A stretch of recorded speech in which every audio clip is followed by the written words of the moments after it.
Ja estem així amb tots vosaltres, ja que Ves de Festa continua amb una secció que esta setmana implantem així en Ves de Festa.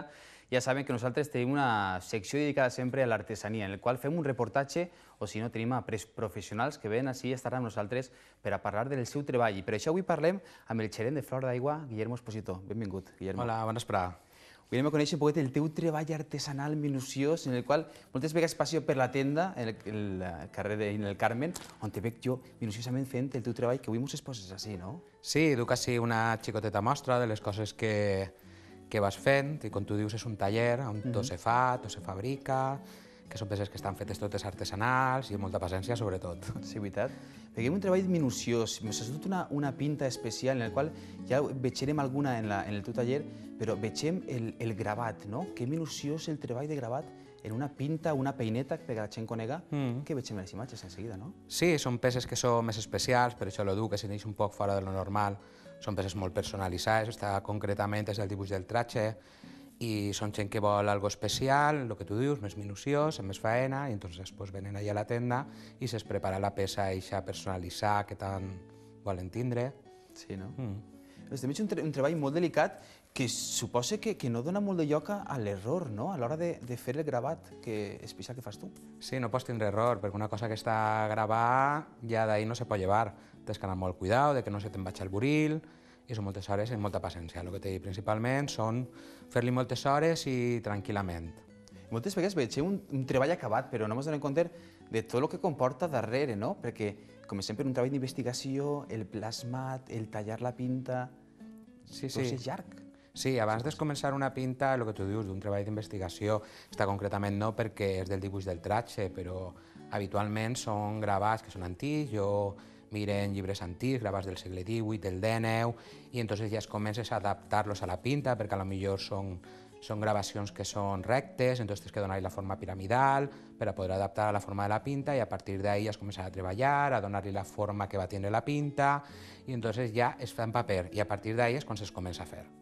Menut treball, i per si fora poc, el treball d'una pinta, enguany, diguem, llances o redescobrixes la caramba, no? Que està tenint una situació molt bona. Fa un parell de mesos estàvem en el teu taller coneguent-les, però ara tenim així una xicoteta mostra de lo que se pot fer, no? Una caramba en els símbols que pot portar. Sí, jo la caramba la veritat és que la conec de tota la vida, al estar tota la vida ballant en el folklore, sempre pues, les carambes és una cosa que sempre ha estat ahí, però simplement s'utilitzava el folklore.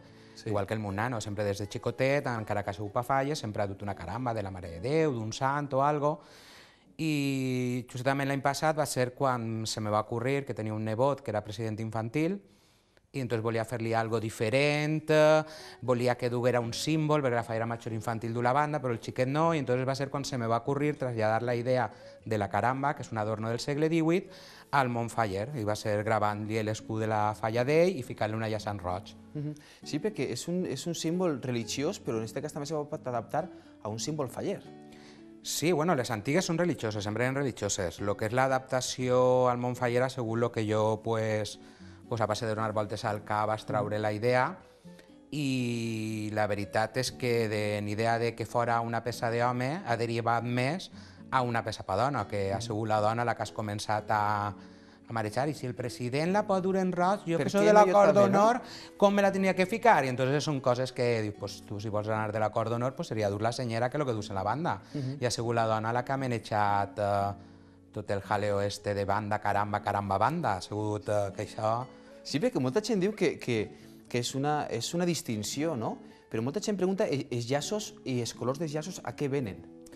Els colors dels llaços, perquè antigament depèn de la caramba, del color de la caramba, duien el sant baix. I podem veure en aquella banda d'allà, podem veure, per exemple, la Mare de Déu, que el color de la Mare de Déu és el morat, Sant Vicent, en blanc i negre, Sant Josep, que és groc, blanc i morat, el Sagrat Cor de Jesús, que és roig, i cada sant tenia els seus colors, que tu a soles de veure del color de la llaça ja identificaves el sant que duia baix. I entonces això, la mateixa simbologia, és el que jo he traslladat a les carambes per al món de la festa. Seria en l'escut de la teva comissió, perfectament, portar-lo, i també ja seria a color de la teva comissió. Claro, no, el color de la teva comissió o el càrrec que desempenyes dins de la teva comissió. I també veiem pots portar les teves inicials també posades en la caramba. Sí, quan és una caramba, sempre n'hi ha que saber distingir el que és la caramba antiga del segle XVIII, que eren religioses, de les carambes adaptades al món faller. Les carambes adaptades al món faller poden gravar-se el que la gent vulgui, pot dur l'escut de la falla, o com podem veure, ahir n'hi ha dos que duen les inicials gravades, i se pot gravar el que la gent vulgui, i no n'hi ha cap problema. És un adorno més, simplement passa a ser un adorno més del tratge. I conta'm la col·locació de la caramba. Veiem que se poden portar al coll, però també quina ubicació portaria dins del tratge, tant d'home com de dona? Mira, mentre que la caramba siga de les evolucionades al món de la festa, la gent se les pot ficar on vulgui, no? Però el que té que tenir sempre molt clar que quan la caramba és religiosa, sempre té que anar en el cor. Sempre, tot lo religiós antigament se duia en el cor. Que si, per exemple, du les seues inicials, l'escut de la seva falla, el que vulgui s'ho pot ficar, en realitat és un adorno més del tratge. Però quan la caramba que duga siga religiosa, en Sant Josep, en la Mare de Déu, el sant que vulgui, la seva col·locació correcta seria al costat del cor. I podria ser diu la gent, podria ser un substitut a la banda de fallera? Convencional? Podia ser com jo he tret la idea de la caramba, com podia ser qualsevol altre tipus d'adorno del segle XVIII. Simplement jo veig que, per exemple, per un tratge del segle XVIII, el que deurien dur seria un adorno del segle XVIII. Entonces, qualsevol adorno del segle XVIII adaptat, pues sempre se podria dur. Jo, per exemple, trec la caramba com qualsevol altra persona, o pot treure una altra cosa, o a mi l'any que ve se m'ocorreix una altra idea i puc treure un tipus d'adorno diferent. No és que siga bando caramba, com diuen, bando caramba, no, és està la caramba que s'ha pogut adaptar als nostres dies, com poden haver altres adornos, simplement és parar-se un poquet a investigar i a traure, i que sigui una persona, o a mi, o qualsevol altra persona, se li pot ocorrir una altra idea. Sí, perquè sempre, jo dic sempre respectant la història i sense ofendre, com diguem moltes vegades, se pot adaptar una peça d'indumentària valenciana, perquè parlem que no és un descobriment, sinó és un redescobriment històric, el que estem veient. Sí, gràcies a les carambes per al món de la festa s'ha redescobert, encara que molta gent coneixia les carambes, però gràcies a les carambes falleres, per dir-ho d'alguna forma, han donat a conèixer al món faller el que és la caramba religiosa, que en realitat és l'autèntica, la caramba religiosa. I sí, el que tu dies abans, sense ofendre, sempre respectant el que vulgui cada persona i les opinions de cada persona, cada un pot ficar-se el que en realitat vulgui. Jo, el que passa és que quan me diuen, jo opino que potser per un tratge del segle XIX el que correspon és una banda, jo un tratge de Màniga Farol del segle XIX no el veig en una caramba, però, sin embargo, per exemple, un tratge del segle XVIII veig que correspon més una caramba perquè és un adorno del segle XVIII. I també, el que tu m'estàs comentant, que a vegades se torna a redescobrir o se torna a recordar una peça que estava en l'olvid, potser, no? El que és la caramba religiosa. Sí, ha passat com, per exemple, les pintes de flor d'aigua, que gràcies al món faller, perquè sols s'utilitzaven en el folklore i era una peça que estava oblidada. Igual que la caramba, era una peça que estava oblidada, que tu veies a qualsevol grup de danses ballar, o per exemple, com el que jo bailo el forcat, sempre en du carambes i pintes de flor d'aigua, però, sin embargo, se quedava ahí. Se quedava ahí, no veixia d'ahí, i gràcies al món de les falles són peces que van tornant a eixir, que potser es comencen a conèixer per l'adaptació al món faller, però després, gràcies a aquestes peces adaptades, dona a conèixer a la peça autèntica, a la peça religiosa, o com se duia exactament en aquella època. I com és l'acceptació d'esta peça, ja se pot dir peça fallera, diguem? Sí, la veritat és que ha tingut una adaptació que jo no m'esperava, perquè encara no fa ni un any que va fer la primera, que és el que t'he dit, va ser pel Munevo Salva, que va ser per mitjà de desembre, i ha sigut un boom, perquè de la gent no saber el que era una caramba, ara jo crec que ho sap tot el món. Ha sigut una acceptació molt, molt bona el que és el tema de la caramba, perquè la gent, això, n'hi ha gent que no vol dur banda, o simplement per el que jo t'he comentat, per el que jo vaig treure pels homes. Pels homes que no tenen ningun tipus de distintiu, que a l'home tu el veus i va vestir del segle XVIII i no du ningun distintiu de la seva falla, o si és un president no du el distintiu.